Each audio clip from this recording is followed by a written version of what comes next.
What I was saying that it's a great session, and I think what you all have started with is something which is very complimentary. I was able to team to what happened, and I think you just on the right lines in my compliments. Now coming back to the basic question which you have raised as to why did we go to war? What is it that led to it? I would like to simply state, and this wouldn't have been my opinion 50 years back, but today, in hindsight, I feel, and I'm more than convinced, that we were for this war. There was a threat to our national security. And I can do no better than quote Walter Lippmann. He said something like this about security, and I quote, "A nation has security when it does not have to sacrifice its legitimate interests to avoid a war. Is able is able, if challenged, to maintain them by war." Basically, we are talking about a war which came about because it threatened our national interests. Before we go any further, let me take everybody back into the background. And actually, look back, we find that Bangladesh itself, or East Pakistan itself, as much as West Pakistan, was an unstable construct right from the beginning. Radcliffe Award and its implications are known. But looking at East Pakistan, you have a situation wherein pre 1947, geostrategically, economically, and socially, this part of geography was deeply interlinked with Bengal, Assam. It will be interesting to know that the GDP, the average GDP of this part of, say, Northeast, which included East Pakistan as well, was higher than the national average. So, at one level, when this partition took place, we snapped into a deep interlinked economic and social link.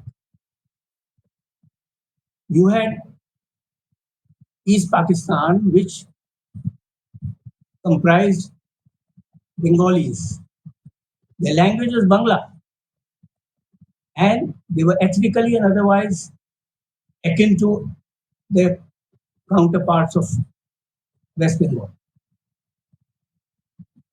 What happened then, that West Pakistan, which dominated the scene, started creating situations which they didn't comprehend the outcome of. You may recall there was a language agitation in the 50s itself when Urdu was being imposed on East Pakistan, whereas their mother tongue was Bangla. Now, you may recall we've had similar situations, but I think we handle them much better. Thereafter, what happens? When you look back, you found that Pakistan, more than 90%, in fact 93% if I remember correctly, was the civil services of Pakistan comprised from West Pakistan. Similarly, in the armed forces, so there was discrimination outright. Language and a culture was being forced. There's some kind of a belief that Islam has a greater bonding than the culture. This was certainly a major miscalculation, and resentment was growing. But what happened thereafter? If you recall, till 1965, the border between India and East Pakistan was relatively quite open. We had the train services going, the trade was on. In fact, the entire region prospered because of that. But 62 war, and thereafter 65, it emboldened Pakistan, and things had hardened.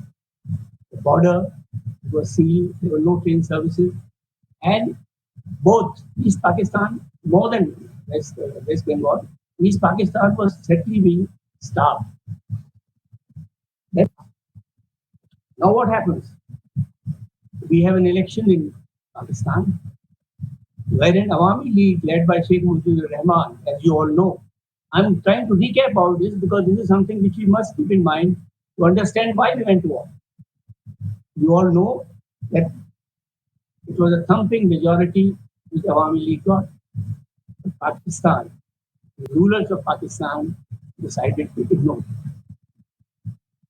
And when I think it was in March 71, or it was in December 70, the Awami League said, look, enough is enough, and they came up with a 6-point program, which was talking about federalism, which talked about issues which Mujib had raised, and the rulers of Pakistan. This is the first point which I wish to make, the background, which led to what happened thereafter.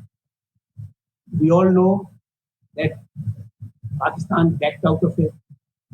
There was the Bhutto, who was a runner-up in this election, said no, there's no question about it.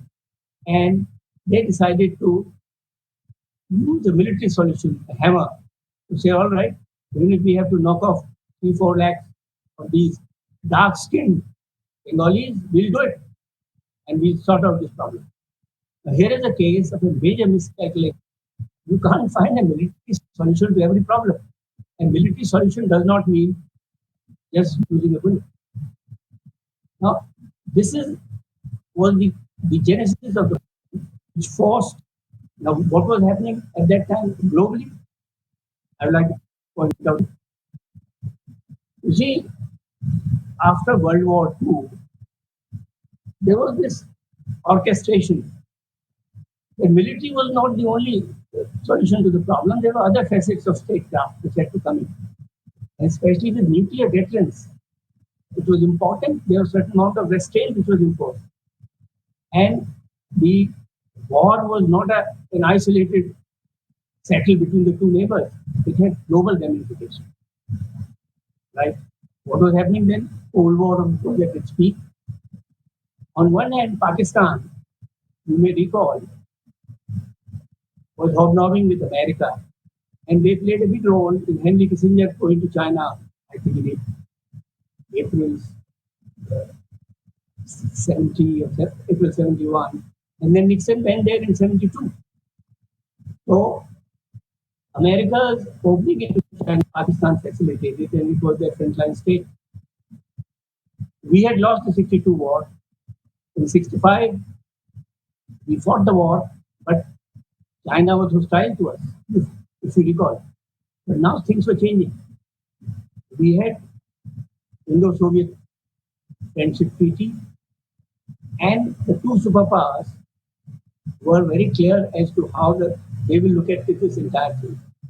While America, in particular, was trying to caution India, at the same time, we had the backing of Soviet Union. So the situation sometime in March 71 was that of India being pushed into a situation where about 10 lakh refugees had come in. There were massive murders and genocide which was happening in our neighborhood. And we could not be a bystander because it was a direct threat to our security. There's just a Siliguri corridor between East Pakistan and Tibet. Not only that, China had also gradually started fueling insurgency in the northeast. So it was something which had to be seen in totality. When this happened, I think Indian state had its cards and played them very well. Our Prime Minister took it upon himself to create a world opinion. Also, we signed a treaty. America threatened us by trying to send the Seventh Fleet. Now, all this was happening, and I remember as a young officer, I was in part of the para brigade, the 2 para, and we were deployed in West Bengal, in fact, around Calcutta to be exact. So, although we were a battalion part of the parachute brigade, but we were located very close to Fort William. We happening, and we being airborne component had to be a picture of the overall scene. We know how Mukti Bahini came into being, how we were able to provide them muscle power. And between March 71 to December 71, a lot had to be done. It was just not a question of resistance building up. You know, as far as our forces were concerned, our entire deployment focus was in the north and west. We had, if I remember correctly, 10 mountain divisions and 13 infantry divisions, most of them deployed on these two borders. We had 2 divisions, if I remember correctly, 9 there and 4 there, in 70 to West Bengal to deal with the Naxalite problem. But overall, there wasn't much available.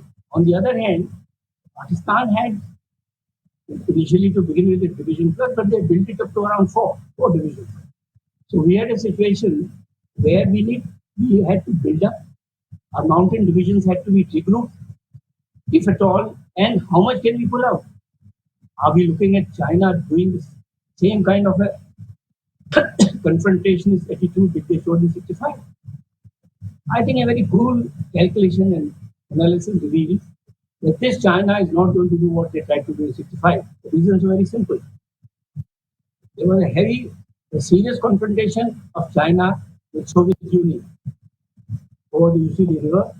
Something like 40 divisions had been deployed by Soviet Union in that area. They had their hands full. Not only that, China was trying to get into the international forum. Their admission into the UN, recognition by the US, and a whole lot of things were there. So it was a very well-judged assessment on the part of India to say that the Chinese interference with this will be minimal.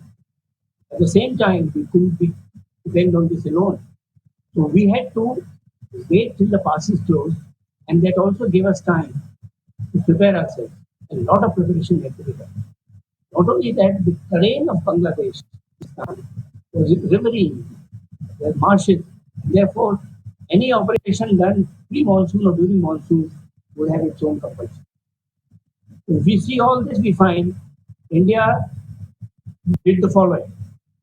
One, knowing that the war between the two nations is no longer a Aas Pados ki baatcheet, it is a global ramification. We went about telling the world as to what was happening. We also realized that America was fully backing Pakistan and indulged in this treaty. And at the same time, we did a calculated risk by knowing that China is not going to come. But at the same time, we did not want the war to go on, to start before winter for our own reasons. I think that is something which can be discussed and debated later. But my final point in this is this, that anybody who thinks that we went into war and we gung-ho and we say, all right, no, that is one. Secondly, fighting a war is not something which a soldier wants. It has a tremendous backlash, not only in terms of casualties that we suffer. Economically, a country goes back by 10 years or 20 years, depending on which war are we talking about. But this is something which was not of our choosing. But when it was forced on us, we did not back. And I think we came out with flying colors. I will leave it at that at the moment, because I find on the panel General Sani, an old friend, who has his hands-on experience plus a tremendous vision about the whole thing. To take it on from there, and thereafter during the question hours, if there are some more questions, I'll be just too happy to answer. Thank you very much for giving me this opportunity. Thank you, sir. Stay with us. And General Sani, ultimately, I believe you must be preparing for the NDA when the 71 war was happening. Yeah, absolutely. And, ultimately, I want to understand from you, it was someone else's affair. It was neighboring of a country's affair. Why did we get into it? Okay. Before I take, this is the first that I'm going to speak at this forum, so I must thank, value of words, must thank Dr. Sandeep, General Pannu, the Director USI, and delighted to be sharing the podium with you and my respected, who's been my senior, my co-commander, was my company commander when we were youngsters in the NDA. So it's delighted to be out here. I think the question that he asked, I'm going to address that just in a second. But what I would state is that, like to put on basis is that the causative factors of the conflict had its roots in events pre and post partition. I think the historical wrongs, the geographical divisions, when we look at the Northeast and Bengal, when we see the direction that Pakistan took in that 2.5 decades of becoming an Islamic republic, the contested borders of India, these were all things which contributed to the thinking and influenced the people who were sitting at the helm of affairs when the events unfolded the way they unfolded in East Pakistan then. We have to realize that though the apparent reasons which were known to everyone was that we had this deluge of refugees, became 10 million in a period of few months. We had economic constraints that were coming up on India. There was murder of democratic rights that happened in this neighboring state of ours, which had been carved out from us just 2.5 decades back, and the genocide that the armed forces went in. But I think more importantly that we have to see is the emotive issue that was there in the background which influenced events. And I thought the question which he asked me, I would like to just share an experience. He's absolutely right. I was appearing for my NDA exam in December in Calcutta because my father was AQ 9 which went in on the Jessore-Khulna axis. And I want to recount an incident which brought this out very effectively for me. Maybe I didn't understand it then, but now in hindsight I did. After the war got over, as you're aware, some PW camps came up in Ranchi itself. So when 9th Division de-inducted from there and came back to Ranchi, I was with my father in one of the visits that he was going to the PW camp. He was the AQ of the division at that stage. And while going through the camp, suddenly one of these Pakistani senior JCOs came and caught my dad's feet and said, I was taken aback. My father was himself surprised and he said, Chote Saab, aap yahan par, aapne mujhe pehchana nahi. Just want to talk about the linkage. This boy was a young man when partition took place, just about the same age as my dad. His family had worked for generations in the family of ours. My parents were my father was from Rawalpindi, and they had been those old Rai Bahadurs and all that story was there. But this family had been there. And my father looked very much, I would say, was an exact replica of my grandfather who died just before partition. So he recognized him. And I think this emotive bond suddenly changed the story in the manner this whole thing was perceived by people like us who were a younger generation and by the people who were sitting there. My father spent a lot of time, and Brigadier Hayat, who was the Jessore-Khulna commander, went back after the repatriation took place, requested him कि please request your wife to buy a sari from India. उसको कांजीवरम्स बहुत पसंद है, एक कांजीवरम साड़ी ले लेना. I'm just trying to say, so please remember, it was 2.5 decades after the partition. There was an emotive relationship that existed. The leadership of the country at that time was people who had seen this formation, and a lot of them were upset with the way things were done and unfolded, and we had this partition of India in the manner that it happened. So I think this is one aspect that influenced. And also we have to understand the political leadership. I mean, there is no doubt about it. Somewhere it came out in one of the last 2 sessions. The political leadership makes a tremendous difference. You go to war because of political reasons which affect the state and not because of military reasons. You execute the battle in a manner that military dictates, but otherwise the political issues are going to be the one which will lead it. And when I'm saying this, may I just, before I talk about this political leader, and I think I want to talk about Indira Gandhi for 2 reasons. And before I forget, 1971 war book has just been taken out by General Ian Cardozo.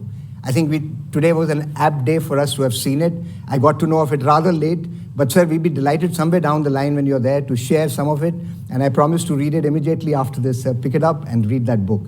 I'm sure it'll be an absolutely superlative inputs into what was said and what Colonel Sajjad said. I think there is a brilliant mix that we would love to see out on this bit about your book, sir. So I was saying it's very important to look at Indira Gandhi. She was a very sharp, intelligent, high IQ, a Scorpio to the core. My wife is a Scorpio, so I can tell you how Scorpios, they don't forget. Yeah? Huh? The Scorpios they have a memory of an elephant. Yeah? So she never forgot. And please remember, her relationship with Nixon and Kissinger was wrapped in certain things, but she was very, very pragmatic. she would take a decision which was never influenced by emotions, but she would never forget somebody who had been rude to her. Let me just put it in that manner.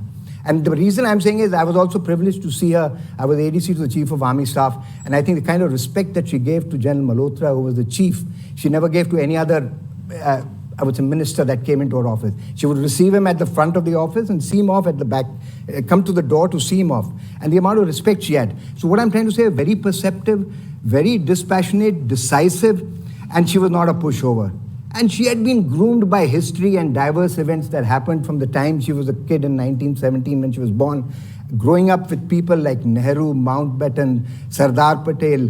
I mean, the dynamics that came up of Bharatiya Mahasabha and the evoking, the feelings that it evoked and the feelings that it generated.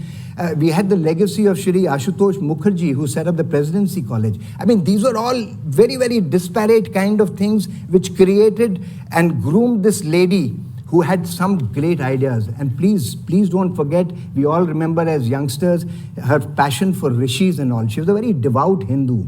That was one of her greatest strengths. She believed in the civilizational strength of India. So this lady very strongly believed in the unity and integrity of India.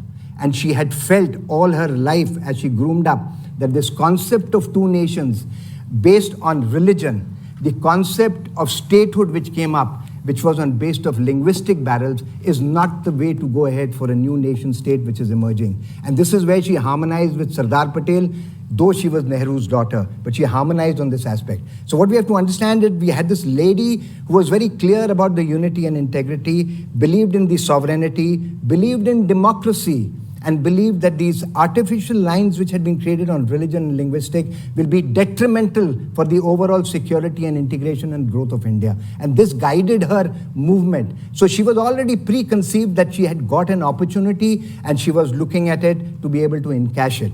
And the orchestration and choreographic of events that happened thereafter, whether it's the Mukti Bahini, whether it's the diplomatic initiative, whether the Indo-Soviet treaty. I mean, when you read each of them, I had the privilege to serve with Ranand Sen, who was part of DP Dhar. The coterie of DP Dhar, PN Haksar, TN Kaul, and RN Kao. I mean, that was a phenomenal combination. They had tremendous synergy of thought and energy, and they were all nationalist. And that's how this whole story panned out from there. And I must say out here that keeping this in mind, when the opportunity came, this was the single paramount most factor which led to the final action that had happened. How the military operation panned out, whether it was to initially just give a foothold and subsequently to move in and take Dhaka, are events that unfolded, which talks about the dynamism of the military leadership and the political leadership to be able to do that. So I would say this was the single most paramount reason which led to the events that unfolded as it would. The geopolitical reasons I'll just give. She was very clear, and please, when we talk about China today in context of Ladakh, we talk about an asymmetry. I'm sorry, China was that time just about at the same level as India. The Kissinger-Nixon engagement to try and build this powerhouse had still not started. I mean, that was the initial stages which it had happened. So she was very clear that China will always be a threat to India's sovereignty. And why I'm saying this is her understanding and utterances of Mao's The Palm and the Five Fingers, and all these stories that came out, Chow and Lai, all these had a meaning. So all this thing influenced her mind that this is a good opportunity. You cannot have another wound festering in your body, which was creating enough problems within the country. So I think that was the third thing, clarity of vision, geopolitical considerations. And I think USA, as she said, it had already fallen in behind the fronts of supporting Pakistan. So that is what weighed, and I'm told the kind of deliberation that happened before the Indo-Soviet Treaty, you have to see, this was an alliance which was done with so much maturity for a country which was asymmetrically weaker. We gave no bases, we gave them no flying rights, we did not allow them to get anything which would have shown and affected the integrity and sovereignty of India. So that was the greatest winning of this Indo-Soviet treaty. We got a lot, but we didn't give that much, which would have shown that we are a vassal state to the Soviet Union. Our strategic autonomy in those concepts was maintained and retained. And I would just put it at the end, she is the first lady and the only war that happened on humanitarian causes other than US. She evoked the right of people to be able to, and the voice of people to be able to go into war. And I think the final execution was that it was an all-of-nation effort. Today, when I look at it, the jointness of the three services, the jointness of the political hierarchy, the great stories which Sam Malikshaw, I mean, the erstwhile Field Marshal, I was the privilege of being his LO once, and I wrote the first biographic thing when I was doing High Command. I was made to volunteer to write the start of the book, which I never completed. But the issue is that that gentleman was when he talked about how he got the railways, the agricultural, the foreign minister, and everybody to work in synergy, actually spoke about an all-of-nation approach, which emanated from the leadership that happened. So political leadership and strength was phenomenal. I'll stop here for a minute for only one reason, that I'll hand it over, otherwise I'll keep talking. And as I told him, he's got a problem. Having two generals on the panel all suffer from verbal diarrhea. If you don't put a stop to it, you'll not be able to get ahead. No, so please, over to you. I'm a primetime anchor for almost a decade. And only a gripping topic and a fantastic set of speakers could get an anchor listen without interrupting. We are so used to interrupting the speakers for like every minute, but luckily not in prime time mode currently, and I'm in listening mode. General Sharma, the global statement, the global overtones were one of the reasons. How strong was it that Indira wanted to make a statement to the entire world? I'll come to the takeaway part slightly later, or maybe we'll touch upon it in the similar session post lunch. But how strong was that we wanted to make a global statement? Well, I think that's a very pertinent question. Can you hear me? Can you hear me? Can you hear me? Okay, that's a very pertinent question. I slightly differently. There was a threat to our national security, and we had to do what our national interests demanded. In the process, we also had to assert ourselves in a nation which has autonomy at all levels, clearly at the city. We 1962 was just 8-9 years back. 1964-65 war had taken place. And there was a very clear impression in the minds of people in the world on two counts. One was this, that India was militarily not as strong as it should be and could be a pushover. And secondly, there was a major miscalculation on the part of Nixon, the Americans, and the Pakistanis, that India will be just standing by and let this happen. Like I mentioned earlier, after World War II, it was not a question of just two nations fighting with each other. At the end of it, was a military situation and the war gets over. No, there were many other angles involved, and I think after fighting this war, India cleared many misconceptions, both at the regional level, also at the international level, at the global level. I hope I have answered your question.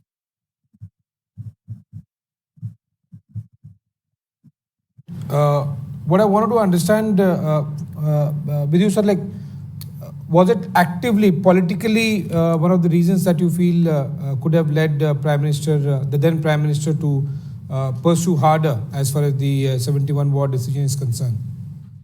Within the government, I mean, within the bureaucracy, within the military? See, I had no personal experience of knowing what was happening in the South Bloc at that time. I was a young captain. But with hindsight and with the experience of dealing with these things subsequently and reading about it, I think the bigger question was, has India arrived? India at that time, if you remember, economically we were weak. We were not even self-sufficient in food. So we were being considered a pushover. And by this, number one, like I mentioned, we told the world that, look, take it easy. That is one. Secondly, your specific question, obviously, when a situation like this happens, it is not only it is in our national interest to be pragmatic and to see if we can correct some of the distortions which had taken place. An unstable construct, which is my belief that Bangladesh had to happen. How can you have a country separated by more than 1,000 miles, almost 1,800 kilometers apart, and this particular agreement having the entire Indian uh, states around it, there's no way that they could have survived more because of the policies that they followed. I think certainly we had our national interest, which went beyond just securing our threats. Okay, it was very much legitimate. We had to do it. Taking cue from what Jan Sharma mentioned, a country which was, separated by roughly 1,000-kilometer distance. I want to have a slight connection to the today's scenario. The two-front war situation. Then we had one side like West and slightly North, more military intense, and Bangladesh, then East Pakistan was more of a civil domain kind of situation, like the civil war situation. Was the two-front war kind of situation something similar to what we see today, or you see that was one of the factors going ahead with 1971 war to ensure that this doesn't continue, the threat perception of two-front war doesn't continue? I think at that stage, if you really look at it, you really had a three-front war going on, because you had West Pakistan, you had East Pakistan, you had China. I think you had three different neighbors, though that time the relationship with China hadn't fallen. But I think when I talk about why I so firmly believe what Indira Gandhi did a lot of things wrong later on. I mean, what happened subsequently in the emergency, what happened in Punjab, were theirs. But I think some of the core values based at the time when this war happened, I think it was at national security and the sovereignty of India. And she firmly believed that language and religion cannot be the basis for making nation states. And that is why I think she was hell-bent on disrupting this, because India was also in an evolutionary stage. I mean, these kind of things, if they had got a fillip, we've had enough problems of language. You look at what happened in the South. I mean, we've seen it within our own country. We've had communal riots which carried on for years and years. So somewhere down the line, economic development overtook these minor religious sentimentality, but it might again resurface. Language. I remember there's a Sri Lankan academician who said one thing: you have two languages and you'll have one nation, and you have one language and you'll have two nations. And I think East Pakistan and West Pakistan is an exact replica of that. Insistence on only having one national language, derogating the very, very famous, I would say, very rich heritage of the Bengali culture and its civilizational and its cultural strength, I think led to this war. So if I draw a parallel today, I would say two things which are very, very clear. The way we have dealt with China has been again because of politically strong, resolute political leadership. The direction given by there has been extremely good. So if I had to draw a parallel from then, I think today's border situation on the India-China border, though we still have a two-front war, we have reached, the timings have changed. There is an asymmetry with China, which is not in our favor. There is a symmetry with Pakistan, which is in our favor. And I think the way the events have unfolded today, I think the resolute leadership at top is a very, very prime important factor to ensure that the country moves correctly in the direction of national security. I think all these issues of Atmanirbhar Bharat, it's not going to happen tomorrow.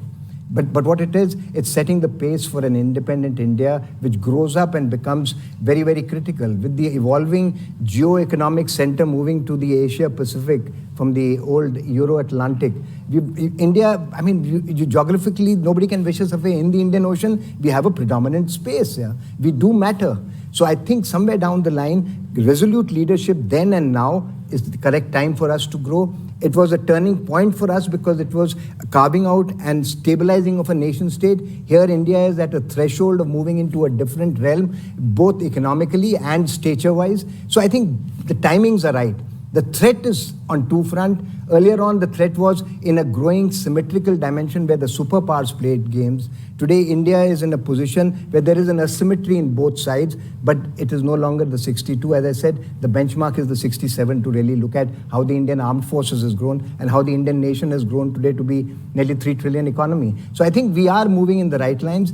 The parallels can be taken there. The other issue that we have to really look at is that we have to be a little more pragmatic when we look at world opinion and looking at how we shape the environment, which she did brilliantly. And I think it's happening today. We are taking up leadership in climate roles. We're taking up in the resilience of the supply chain in the Indo-Pacific. So I'm saying that the kind of choreography of the interaction with the international community is beautiful. Today, India is like is a bride who's in demand, and we can kick anybody whom we want to and take what we want ourselves. So pragmatism lies there. So I'm just saying, so today the US wants to sort of want you in their quarters, but we've been able to do it right. And I think what has happened in Afghanistan has only taught us our strategic autonomy needs to be maintained in all this thing. We will have alliances because people need alliances more than we need them. They need us now. And when you look at the other space, when you're going in towards Russia, Iran, people suddenly, if we can develop this kind of a trilateral, multilateral relationship, I think India will be in the right position. Maybe we're moving in that direction. I mean, the utterances that I see. Sir, we've got...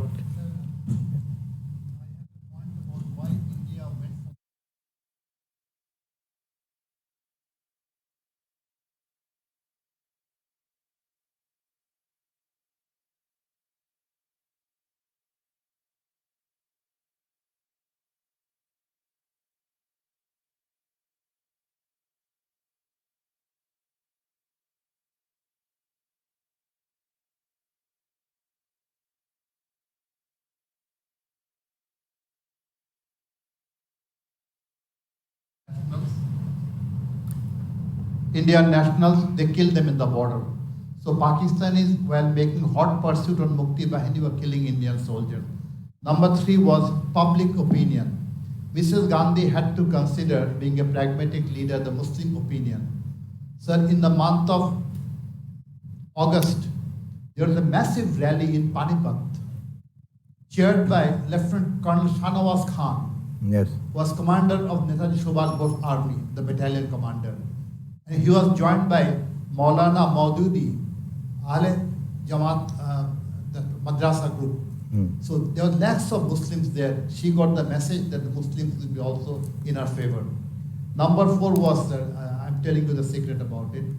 Niazi was planning for an attack on India actually. In the month of September, he requisitioned for more aircraft, more guns, Which couldn't come in. and a lot of tanks. The aim was to take the war to Indian soil, first by capturing Agartala, including Agartala airport, that is within stone's throw of Boundaries with the Bangladesh with boundary, Pakistan, the yeah. airport boundary. Number 2, they would put another armored column through Khulna access to take and threaten Kolkata, if possible, take it. That was also worrying her. And under this, and then with that simultaneously, that would probably happen in 72.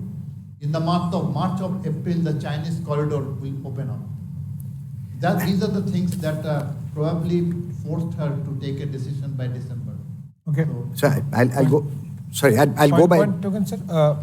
I'm reaching the last stage, sir. I'll throw the floor open for Q&A little later.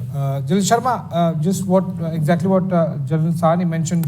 The last question to you is basically, if you draw the comparison, specifically in the factors domain that drew India in 71 and the current factors which have basically been changing India's position, our adversaries' relative position have changed drastically as compared to 71.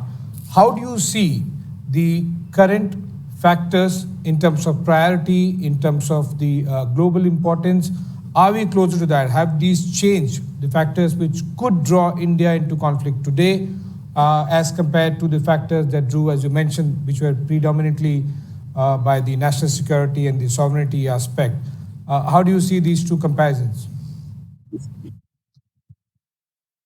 Like I mentioned, the strategic development after Second World War is something which has made conflicts, whether they are local or regional, with a global. Now today, when we see India and threats to its security, we are not only talking about military threat, we are talking about political, economic, social, and all dimensions, all of security. That is one aspect. The second thing is, there is so much of global interdependence, while you may be in conflict on economic front with the country, but socially there may be certain compulsions which keep you together. Likewise, militarily, now let's take the example of our defense preparedness. I think the question of Atmanirbhar Bharat has come about, I think, about 30, 40 years late.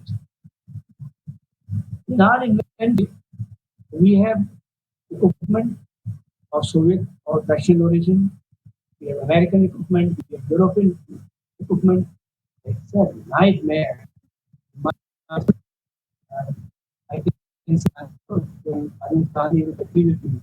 It's quite a situation. Therefore, it is not something where battle lines are drawn and you is drawn and you go to war. In fact, we are actually the entire world. We are in a state of war. War does not necessarily that we go to fire bullets at each other. There is an economic war. There is a social war. There is a social and ethnic conflict, and all these are intended.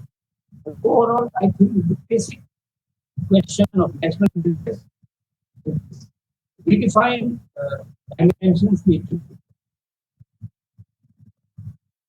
Yeah, that's it. I see we are reaching close. In fact, we are spilling the session scheduled time.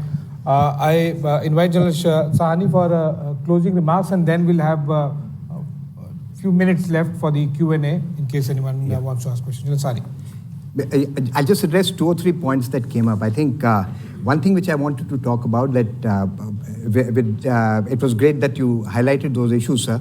But I would just put it that those I covered under the fact that these were the apparent reasons. The refugees, economic reasons were all apparent.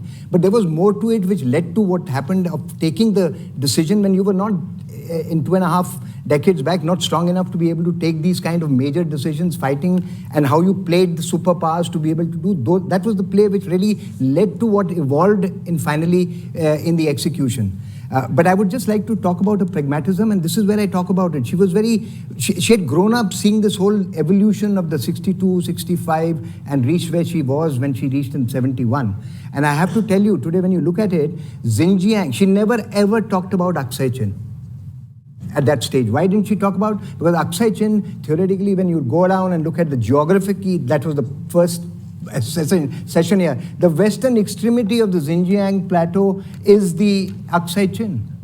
So, I mean, your legitimate right, no right, she never dwelt on areas which were nebulous. That's about a pragmatism.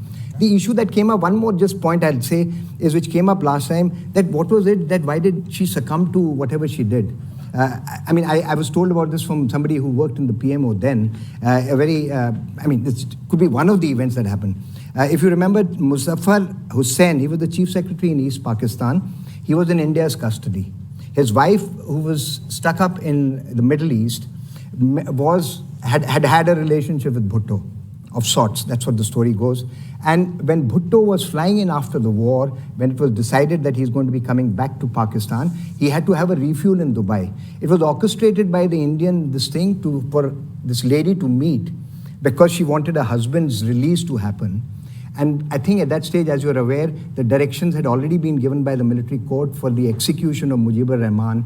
And they felt the strongest reason was, because he was in Pakistan, was that he may be assassinated before the transition happens in the government and before Bhutto really gets into place.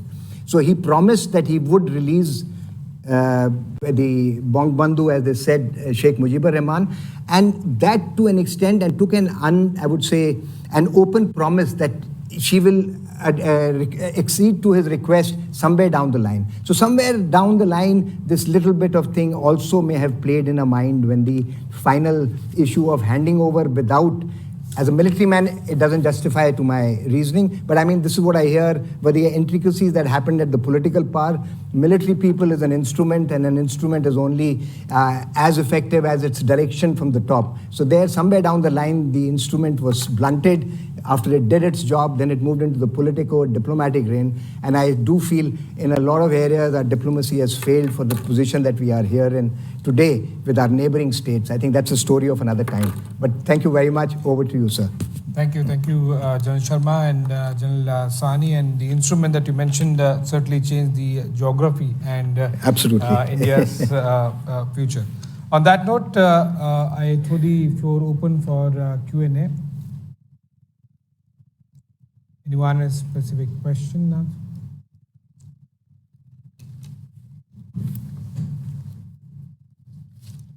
I wonder if anyone has covered that the genesis, as General Sahni said, goes back a little earlier of language. True. And this whole problem. 50s. The first time we nearly went to war was at the time of the Liaquat Ali Nehru Accord. Pact. True, sir. We nearly went to war. Eastern Command at that time in Ranchi was commanded by General Atul Singh. They actually held a war game. And way back then in 1950, it was decided, because we didn't have the bridging equipment, that the best route would be the northern route via Meghalaya into Dhaka. True, sir. Geography doesn't change. Yes, true, sir. Second is, I'm not a guest here, sir. I'm just an intruder to come to meet my friend, Colonel Sajjad. I have to introduce you because not very many of you would know. He walked over, he was in the Para Brigade, an artillery officer in 1971 in the Sialkot sector. He walked over to India with their op plans, the offensive op plans. So you must introduce yourself, because I had the privilege to be with him. I mean, he does a lot on military history. So please, you must. Well, the Brigadier Bari knows, and Brigadier Sir, my name I'm popularly known in the army and management is Ponchi. Yeah. And it's obvious I had it since ND. No, I said because I know you, but the others may not. He himself is an historian par excellence on events like these. So, and thereafter, he was with our. You have to introduce yourself to that one. I said Ponchi, that's my name from NDA. Yeah. Chandrakant, Chandrakant. Four Guards. He wrote, I mean, I had the privilege to do a book, sit on the forum with him in Jaipur. In Jaipur Lit Fest, I had a chance to sit with him for his book. Sajjad's story. Absolutely, sir. Thereafter, he was in the Tripura sector during the Mukti Bahani operations. Absolutely. So he has a first-hand account of both the things. Yeah, His cool. escape story, I wish he would write about it. He refuses to write about it in it. But his contribution to India and Bangladesh friendship exceeds his role in Bangladesh. He was instrumental in getting Sheikh Hasina to India to honor our war widows. True. Yeah, that's true, sir. Sajjad himself did it. Absolutely. Because at that time, and even prior to it, there was a section of fundamentalists in Pakistan, in Bangladesh, who were anti-India, I would say. Sheikh Hasina turned it round, and he worked with her closely, and it is he on the, I think the 7th of April 17, that she came over and honored our war widows. True. And thereafter, every year, they've been honoring several of our war widows. He's the man. So Rabbi, will you get up and show your face? Everybody knows him now. He's been on the panel. We know him. Right. That's all that I really wanted to really introduce the man behind the No, thank you. face and name. Thank you very much. Thank you, sir. It's an honor to have you among us. Pleasure. Thank you. Any more questions? Thank you. On that note, I thank everyone to bear with us, and fantastic session. As I mentioned, good to see you. non-prime time mode. Could not interrupt much, but it's our pleasure. Thank you so much, General Sharma. Thank you, sir. You didn't hear me properly.